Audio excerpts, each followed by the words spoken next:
Welcome to your Phil Steele Plus tour with selections for Week 12. And I do this because I want you to be able to utilize Phil Steele Plus to its fullest.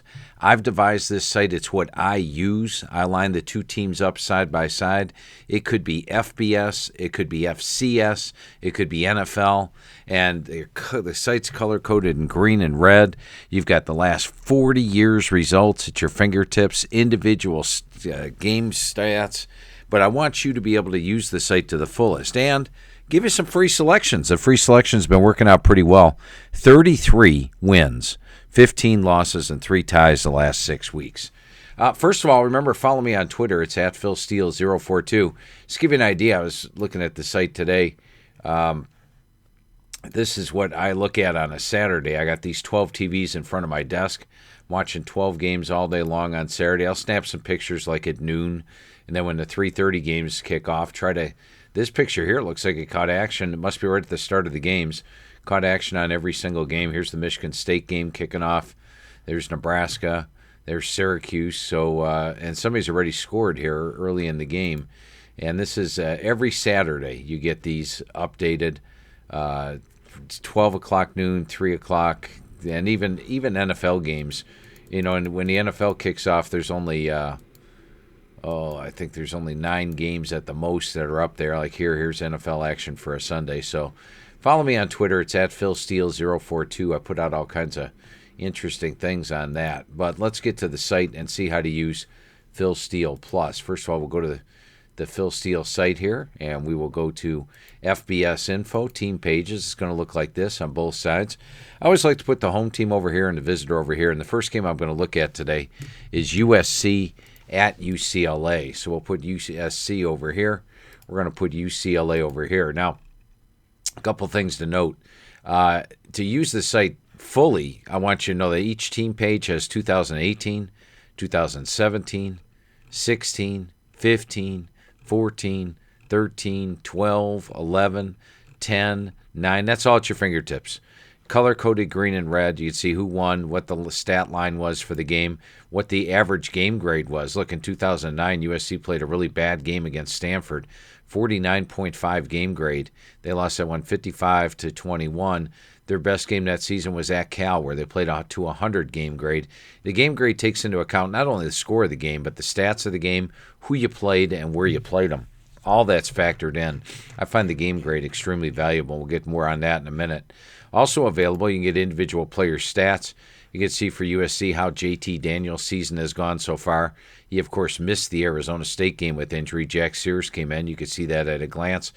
Got injured against Utah. It was Matt Fink that came in and took over off the bench. Since his return, he's only thrown for 177 and 180 yards.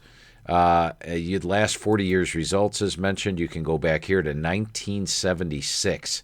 1976. That's actually over 40 years.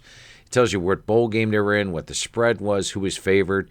Last week I gave you one thing about Boise State being a home dog for the first time in 19 years, and you could just look that up on my site. All this is at your fingertips. I've spent hundreds and hundreds of thousands of dollars compiling it, making sure it's correct. You get it for just $39 for the rest of the year. It's actually $29 right now. Here's the last 17 years leaders. You can see who the top quarterback was, running back, receiver each year. And then you can also go into draft history. And this is on all 130 teams. This is every player ever drafted for that team. It's all compiled.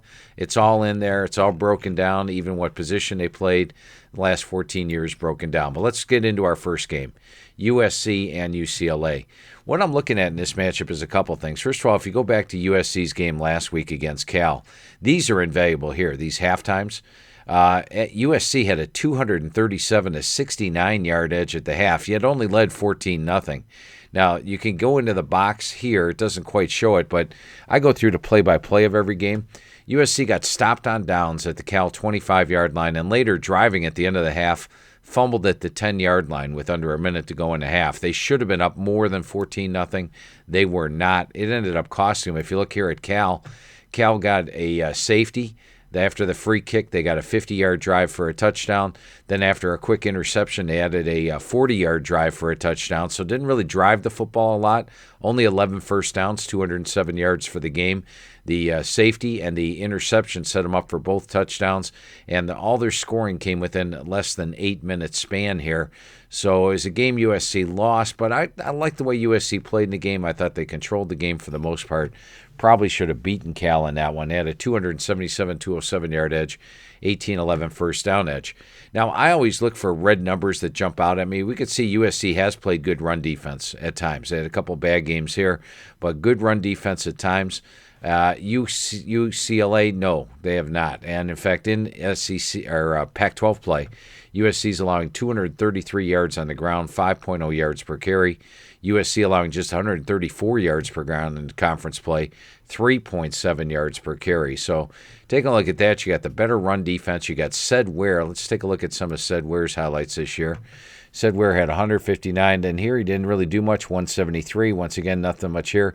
Must have been injured there. 205, 103 recently. I think Ced Ware has a big game here against this UCLA run defense. And if that's the case, I like USC to come out on top with the win. It's not much for a road trip. Both teams play in the same city. So the first play I'm going to give you today is USC -3 over UCLA. And once again, utilize these halftimes. They are big. I always utilize them. You can utilize the box scores as well on every game. And here's a write-up on every game as well. So that is the USC-UCLA game. Let's take a look at Miami and Virginia Tech. And this one is interesting just for the defensive differences that you're going to see between the two teams. Miami is the visitor. I'm going to line them up on the left over here. Virginia Tech is the home team. I'm going to line them up on the right over here. Now, Miami did give up 231 yards at Georgia Tech. Georgia Tech runs the option. That's to be expected. This was a red bandana night here at Boston College. They did give up 223 on the ground, but for the season, just 134 yards, 3.4, 52% completions. It's a very good defense. In fact, they're holding opponents to 128 yards below their season average. How good is that? That is number 6 in the entire country. Miami is not losing because of their defense. They're losing because their offense has been struggling, turns the ball over. Last week against Georgia Tech, a little frustrating. They fumbled a kickoff and a punt return. I believe both were inside their own 10-yard line. Let's go take a look at the box score and see what Georgia Tech's drives were here. Georgia Tech had a 5-yard drive for a field goal. That came after the fumbled punt return. And after Georgia Tech scored a touchdown, Miami fumbled the kickoff, and they drove 23 yards for a touchdown to go up 14-7. So 10 points set up by 2 special teams fumbles. One was at the 23. The other one had to be like inside the 10 or in that area. And Georgia Tech comes out on top in that game. But once again, Miami's defense is strong. Offensively, Travis Homer's running the football well. Let's take a look at the individual player stats here. Homer didn't run well last week, only 30 yards. In fact, I think he got banged up. Hopefully he's back and healthy this week. He had 133 to week prior. Dallas had 124 the week prior as well. Struggling at quarterback. They went back to N'Kosi Perry last week, so it is a struggle for them offensively. But here's the cure for him. It's this Virginia Tech defense. And when I went over the defense with Coach Bud Foster in the spring, going over every player on the team with them, this was a very thin team. They needed to stay healthy.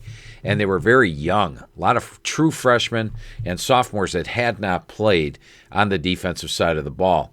I commented to them at the time that they'd better not lose any first stringers. Well, they lost 3 over the summer. They lost 2 or 3 more now during the course of the season. And look what's happened.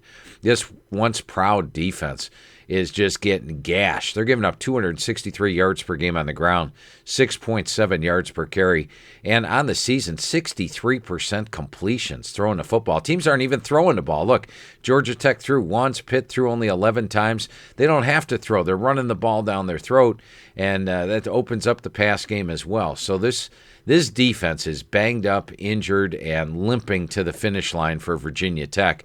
And offensively, they're not overwhelming either. So I think that when you have this type of a massive defensive edge, look, Virginia Tech, let's go back and look at Virginia Tech last year.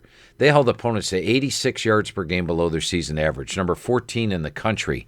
That is good. This year, they are actually allowing opponents 60 yards above their season average. So if you come in averaging 400 yards per game, you gain 460 against them. That's number 108 in the country. Bud Foster will get it turned around. Next year, Virginia Tech will have the most improved defense in the country. I have no ifs, ands, and doubts about that. Extremely young, extremely experienced, extremely banged up, extremely thin. That's their defense right now. Massive defensive edge. I'm going with Miami. The game's not at night. It's at 3:30 in the afternoon. So I'm going with Miami of Florida, -5.5 over Virginia Tech. Let's go take a look at our individual game grade one. We're going to hone in on game grades for this one. The visitor is Liberty out of the Independent. Yeah, we've got the same amount of stuff on Liberty. You want to know who their players are doing for the season? Stephen Calvert, their starting QB's had some pretty good games. He threw for 417 against New Mexico, 307 against Army, 362 against Idaho State. Last week they took a step up. You notice there's no Power 5 teams here. They played Virginia last week. He only threw for 149 yards, and he had an 0-3 ratio. In fact, here you look at the ratios. Last 2 weeks, just a 2-7 ratio. That means he had a 16-7 ratio to open up the season. Pelton Pickett is the top rusher last week with 117. So that's Liberty, and we're going to roll them up here, and they're going to be taking on Auburn. Now, Auburn, I want to go back and take a look even into last year, why they are struggling. If you look at, remember Auburn was great. They knocked off Georgia at home. They knocked off Alabama at home. Those were the two teams that played for the national title. Look at this run game. Auburn's at its best when it can run the football. Then Kerryon Johnson went out. Let's go back and look at individual player stats. Kerryon Johnson got banged up right here against Georgia. Only had 44 yards. And that was the SEC title game. He only had 44 yards because he was banged up and only 71 in the bowl game. It was quite a difference. And you see their run game sort of went out the window. Now, look at this year. Their run game is still not there. Yeah, the Alabama State, they ran for 429 yards. Big deal. 91, 96, 90, 126, 19, 102. When they take on a good run defense, Auburn's going to struggle. Didn't cover against Georgia Tech. Shouldn't have covered against A&M. We'll go back to that A&M game. Click on the box score. You can see they trailed 24-14 in the fourth quarter. Mid-fourth quarter, they trailed 24-14. Really an interception set up this 71-yard drive. They got another 2 plays, 58-yard drive. Despite being out first down 28-13, they won that game and probably shouldn't. Now, I'm not saying Auburn's necessarily a bad team, but their run defense getting run over a little bit here. But they've played Georgia, Texas A&M, Tennessee. Last time they took on a weak defense was Ole Miss. And against Ole Miss, they ran the ball for 269 yards. They had an offense rolling. Look at this defense for Liberty. It is full of red and high numbers. In fact, on the season, Liberty allowing 237 yards per game, 5.4 yards per carry, and it seems to be getting a little bit worse, 6.3, 5.6, 4.4, 5.7. So they will struggle to stop the run. They also struggle to stop the pass. Look at these numbers out here. In fact, on the season, Liberty is giving up 96 yards above a team's season average, which is number 128 in the country. Perfect elixir for an Auburn team that needs to feel good. These guys haven't even topped 300 yards the last 2 weeks. They need to feel good. They need to get it going before they play the Iron Bowl against Alabama. Now, they covered against Ole Miss when they could run the football. They beat Alabama State handily. If they run the football, they're in good shape. I'm telling you, they're going to run the football. Should be in good shape. Auburn's got a good D, and it's a prideful D. But look at it the last 5 weeks. They're giving up over 400 yards per game. I think they're going to want to slow down this Liberty offense here this week. And Liberty's been taking on teams like Old Dominion, New Mexico State, Idaho State. They said they matched up against Virginia last week. Let me see when they scored in this Virginia game. Actually, Virginia got the last touchdown in the game, so that's interesting to see. But I think that Auburn's defense will slow them down. Yes, they're laying 28.5, but if you look at the individual game grades out here, Liberty's had a 54 game, a 59, a 57. It is 73.2. Auburn, meanwhile, is coming in at 103, 88, 99. That's 91. So I'm going with Auburn minus the 28.5 as the individual game grade play here against Liberty this week. Now let's take a look at Wisconsin. We're going to go to FBS team pages, and they are playing Purdue on the road. And we'll click on Wisconsin, And we will click on Purdue. Now, Hornibrook probably not going to play for Wisconsin. Jack Cohn has not been stellar in his 2 starts, but should get better, especially against a Purdue defense. Cohn was just 9 of 20 for 60 yards last week. Did hit 20 of 31 for 158. Both those games were on the road, by the way. So here they take on a Purdue defense that in Big Ten play giving up 4.2 yards per carry. Jonathan Taylor, under the radar, nobody talking about him, but 1,548 yards, 6.8 yards per carry. He's got one of the nation's best offensive lines in front of him. They're running the ball for 6.2 yards per carry. And even against Michigan, look at this. They ran the ball for 6.3 yards per carry against Michigan. They had 70 yards above what Michigan normally allows. That's number 3 here. They had the best that Nebraska allowed all year. They've had a lot of number 3s. So pretty good in that respect. Defensively, it has been a struggle this year. It's not your typical Wisconsin defense. They normally, like last year, allowed 127 yards per game below their season average. The year before that was 100 below their season average. The year before that was 117. This year it's only 34 below their season average, but that still gives them an edge over Purdue, which is minus 10 below their season average. Now this time of year, it's cold, gets a little windy in the Midwest, so to have a good run game is always a plus. And Purdue's run game struggling a little bit lately. 62 yards against Michigan State, 88 yards against Minnesota last week, only 101 against Iowa. So they're not dominating at the line of scrimmage, not able to run the football as much, rely more on the pass game, and the weather has turned. Now you take a look at the offenses here. They're plus 79, they're plus 44. That's close. Let's take a look at the series history now. Todd hasn't updated the series history on the Big Ten yet. They'll get there, and next year they'll all be updated prior to the season. We're not going to be waiting around the end of the season for it. Look at this. Wisconsin, win, win, win, win, win, win, wins. The green means win, and over here the green means cover. So 1, 2, 3, 4, 5, 6, 7, 8, 9, 10, 11. Plus last year is 12. They were 11 and 1. Let's see, 10 and 1. Is it 11 and 1? They covered last year against Purdue, 17-9. They probably didn't. So 10-2 against the spread, 12-0 straight up, and they're the underdog here. Wisconsin is plus 4. I like the Badgers. I'll take the Badgers plus 4 to get past Purdue. Purdue did play a good game against Iowa, but note they only covered by 2 against Iowa. This is a Wisconsin team that went into Iowa and won. So these guys beat Nebraska by 14. They beat Nebraska by 17. So the two teams pretty similar in that respect as far as that. I just don't see why Purdue is over a field goal favorite in this one. I think Wisconsin can win the game outright. So your 4 FBS plays this week are USC minus 3, Miami minus 5.5, Auburn minus 28.5, and Wisconsin plus 4. Now let's go to those FCS games. These things have been money, haven't they? And to go to the FCS, you just click over here. And I don't really follow FCS football, all right? But I become an instant expert on FCS football just by going to Phil Steele Plus. It really helps me out. I took about 14 possible games last night, sat them both down, put them side by side. Here's what I came up with. The first game we're going to look at is Lamar. Now, I can't even tell you Lamar's nickname, okay? Let's go see what it is. It's the Cardinals. Lamar Cardinals, and they're playing McNeese State. McNeese State. Now, I know McNeese State's a good team. Look at them last year. 1, 2, 3, 4, 5, 6, 7, 8, 9-2 last year. What was Lamar last year? Holy cow, Lamar was 2-10? Oh, that's not very good. Oops, let me click back to Lamar here. And right now, McNeese State is just a 1.5-point favorite. But I actually like Lamar. You're probably saying, what? Well, let's take a look at this year and find out that this year is not last year.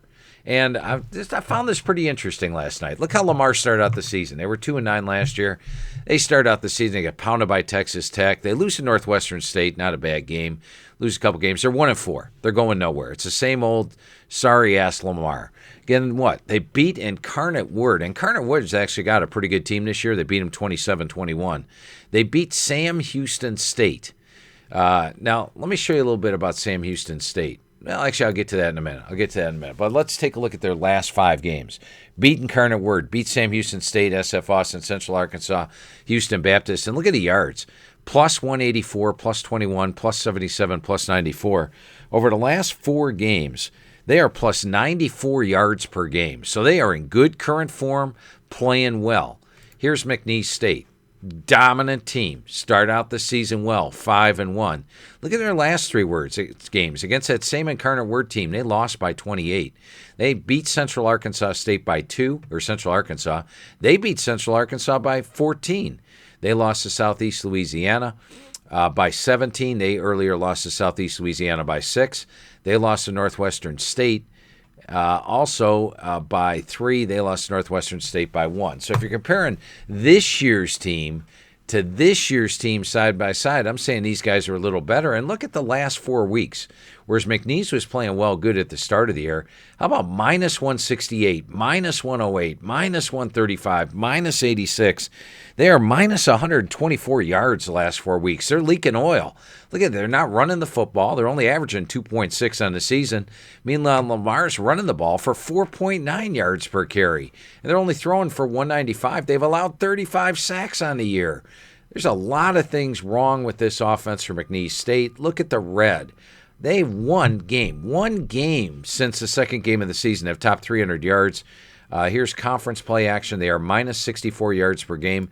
In conference play, they're minus 29. So once again, I think we've proven here that Lamar's a good team. Now, you could say McNeese State's at home. They're a dominant team. That's why they're favored. Well, that is why they're favored. But I want to show you something, and I found it fascinating. In the last 4 games here for Lamar, they have taken on Central Arkansas.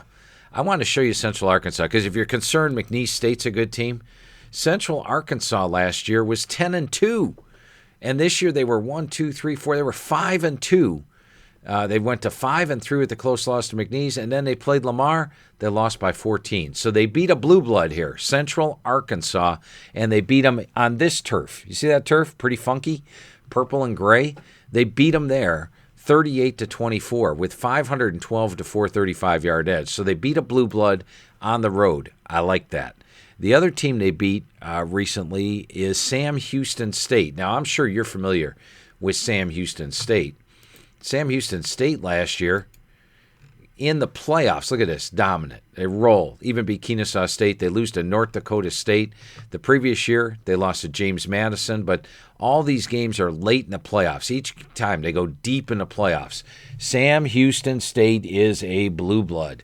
1, 2, 3, 4, 4-3, and they beat Sam Houston State as well, 41-23 with the 566, 382 yard edge. In fact, look at here, Sam Houston State's yards, that minus 184, that was their worst game of the season. So you've got the better team. Yeah, they had a weaker record last year. Yes, they're playing a blue blood on the road, but they've proven they can beat blue bloods.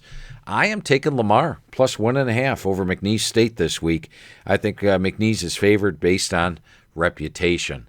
All right, let's take a look at another game here.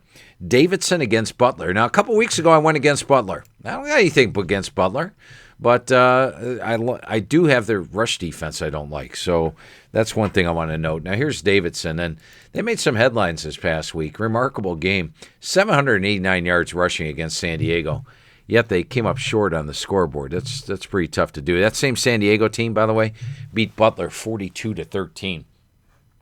So here is a team in Davidson that likes to run the football. Can they run it? Yeah. 431 yards per game, 7.2 yards per carry. I like that.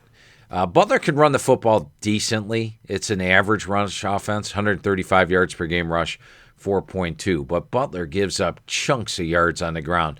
Remember we used Jacksonville against them? Jacksonville ended up winning that game 48-44. Had 505 yards offense, 448 rush, 7.7 yards per carry. On the season, they're giving up 214, 5.5 yards per carry. And here's another thing. Look at their yards for the season. While this team is 4-6, they are minus 74 yards per game. Let's go over to Davidson. Now, Davidson is another team that wasn't very good last year, and it looks like there's been quite a shift in the FCS. Looks like a lot of teams that weren't very good last year are winning games this year. A lot of teams that were really good last year aren't winning them.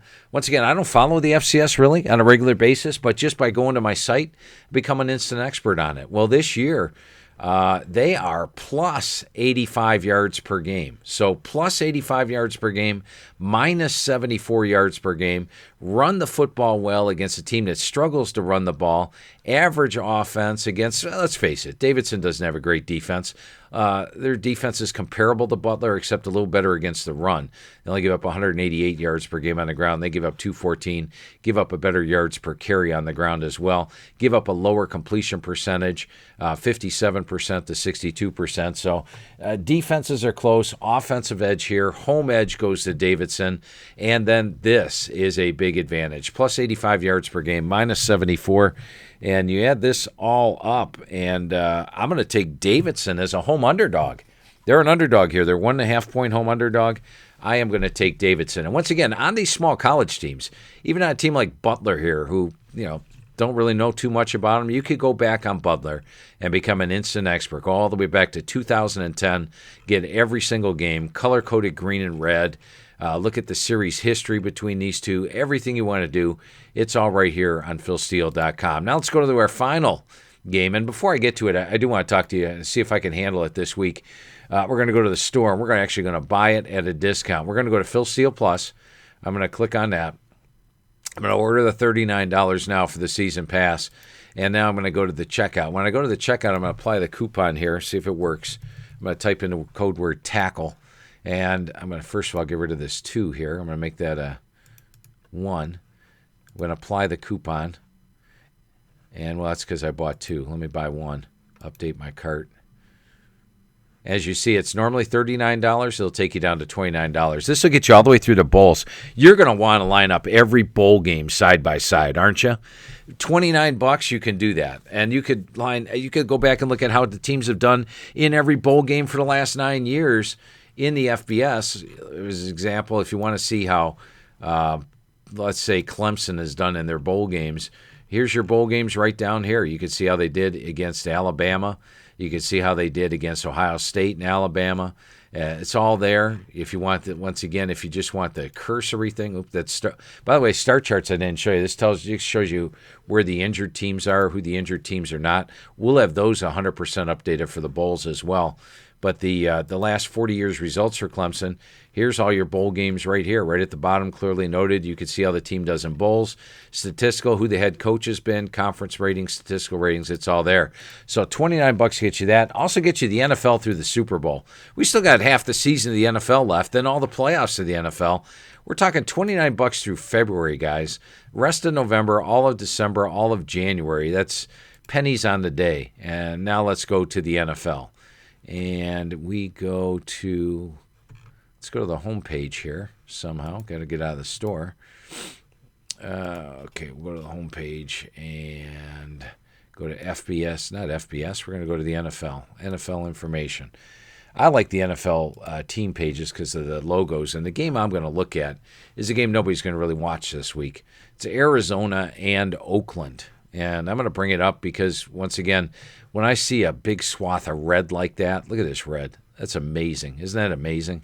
I want to utilize that. I want to say, well, how do I get money off of that red? And look at this red here for Oakland recently. Where's all this red occurring really on the offense? Arizona cannot run the football. They're averaging 71 yards per game rush. They're averaging on the year 236 yards per game offensively. 236. That's a good half for Kansas City. 131 yards below their opponent's season average, which is number 32 in the NFL. So if we look at the Raiders' season average, which they're giving up 399 yards, this says subtract 131 from that, they should only get 268 yards. You get 268 yards, you're getting 14, you're getting maybe 17 points. Still scratching my head how they got 28 points against Frisco on 220 yards offense. As you see, this is a team that hasn't even should not have topped 18 in any game. And their one game outside the red was 321 yards against Frisco. They do not have an offense. The Oakland Raiders, offensively, they start out well. 395, 373, 435, 565. But look at the last 5 weeks. Draw a line right there. 289 yards, 185, 347, 242, 317. First downs, while they were getting 27 first downs here, half of that here. 14, 15, 19, 14, 6. Look at this. 12 sacks, 18 sacks. They've given up 21 sacks. These guys are giving up sacks. 5, 8, 14, 18 sacks they've given up the last 3 games.